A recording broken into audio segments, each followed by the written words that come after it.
Est-ce que les smoothies sont vraiment interdits pour toutes les personnes diabétiques? Et la réponse est non, définitivement.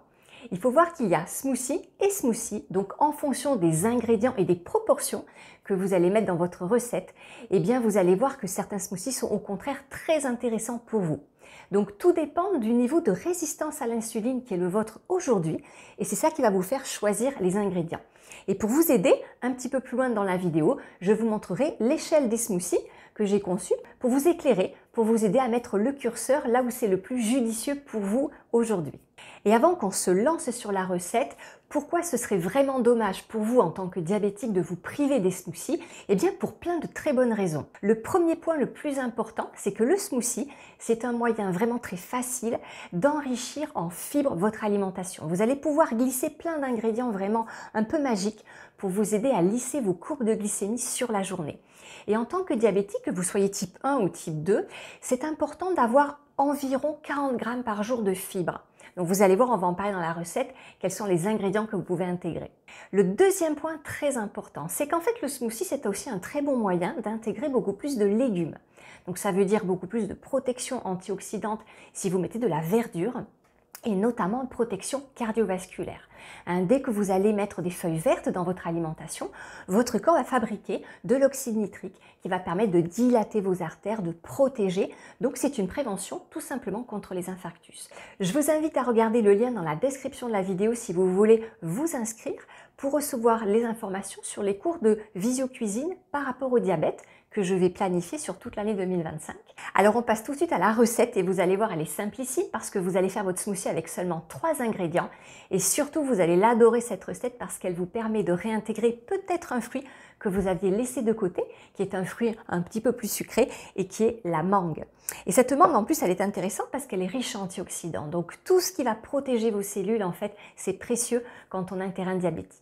Alors pour compenser un petit peu le pic de glycémie que vous pourriez avoir avec ce fruit un peu plus sucré, on va utiliser un ingrédient magique qui est le haricot blanc. Voilà, alors c'est pratique, pourquoi? Parce que vous pouvez l'acheter directement en bocal, cuit ou en conserve en magasin bio et vous n'avez plus qu'à le mettre directement dans le blender sans préparation.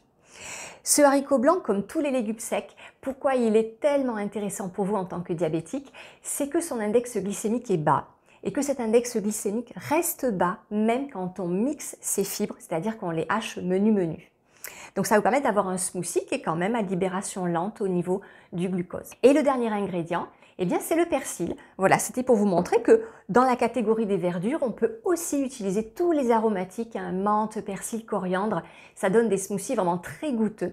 Et puis surtout, le persil, il est connu aussi pour sa richesse en fer et en vitamine C antioxydante. Donc le fer et la vitamine C, ça va vous donner beaucoup plus d'énergie, soutenir votre immunité. Mais le fer, c'est aussi un bon sommeil, un bon fonctionnement cognitif. Voilà, donc beaucoup d'antioxydants aussi là-dedans dans tous les aromatiques.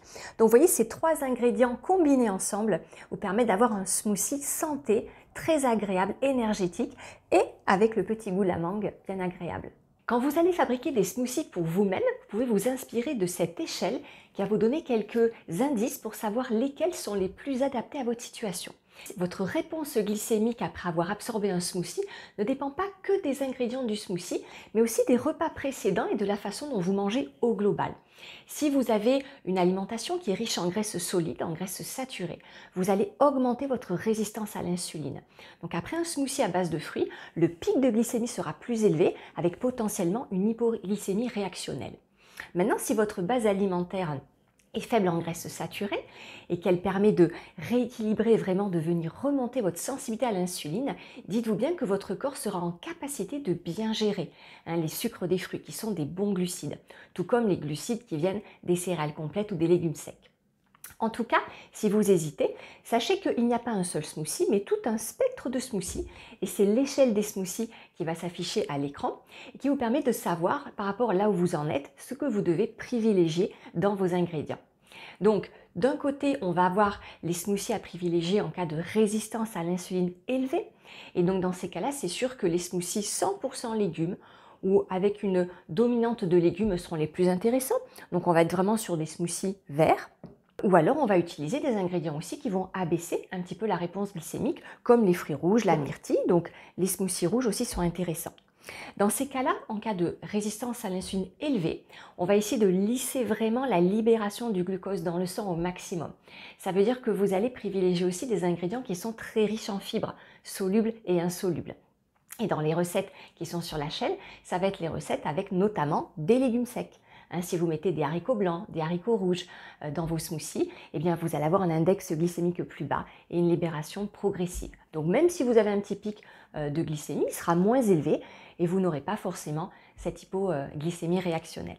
Pour apporter le crémeux et le velouté qui est si agréable dans les smoothies, peut-être pouvez-vous changer la classique banane et la mangue par les légumes secs, mais aussi le chou-fleur surgelé qui va apporter ce crémeux. Et s'il est en petite proportion, vous ne sentirez pas le goût au final, ce seront les autres ingrédients qui vont apporter leur saveur. L'onctup va bien sûr aussi venir des céréales complètes et vous pouvez utiliser vos restes de repas, par exemple si vous avez un reste de riz complet ou un reste de sarrasin ou de boulgour, vous pouvez le mixer avec vos fruits pour avoir votre smoothie. Et puis si vous mettez en place l'hygiène alimentaire qui va permettre de relancer et d'augmenter votre sensibilité à l'insuline, vous allez avoir de plus en plus de possibilités au niveau des smoothies et vous allez pouvoir intégrer les fruits plus sucrés comme la mangue, la banane qui apportent ce moelleux, cette onctuosité. Et vous allez pouvoir aussi diminuer la proportion de légumes et augmenter celle des fruits.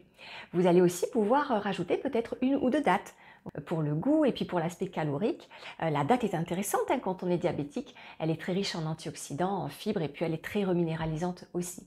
Donc vous voyez qu'il y a tout un spectre de smoothies, vraiment du 100% légumes au 100% fruits, et ils ne sont pas interdits si vous êtes diabétique. Il s'agit juste de faire attention à votre réponse glycémique, donc surveillez vos courbes, surveillez vos sensations aussi, comment vous vous sentez sur les 2 ou 3 heures qui suivent, et puis vous pourrez ensuite naviguer dans ces 2 extrêmes pour trouver déjà ceux qui vous plaisent au goût et puis qui vous permettent de garder votre énergie sur la journée et de vous faire du bien.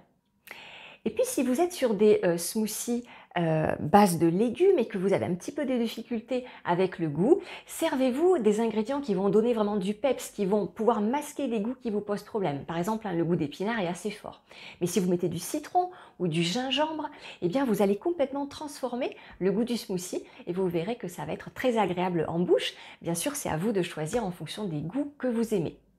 Et puis on peut aussi apporter un goût un peu sucré ou en tout cas agréable en bouche, par exemple avec la réglisse ou alors avec des épices. Vous pouvez aussi utiliser la vanille qui va apporter ce côté très réconfortant, très velouté en bouche.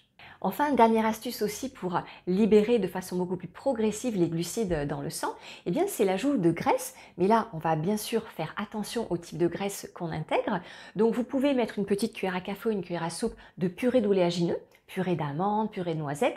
C'est aussi un bon moyen d'apporter du goût et un petit peu plus de calories. Si par exemple votre smoothie est un smoothie vraiment petit déjeuner qui a besoin de vous caler pendant 3-4 heures jusqu'au repas du midi. Au niveau des matières grasses aussi, vous pouvez bien sûr ajouter les graines de lin ou les graines de chia qui contiennent des bons oméga 3 végétaux, donc à courte chaîne, qui sont extrêmement bénéfiques pour la santé.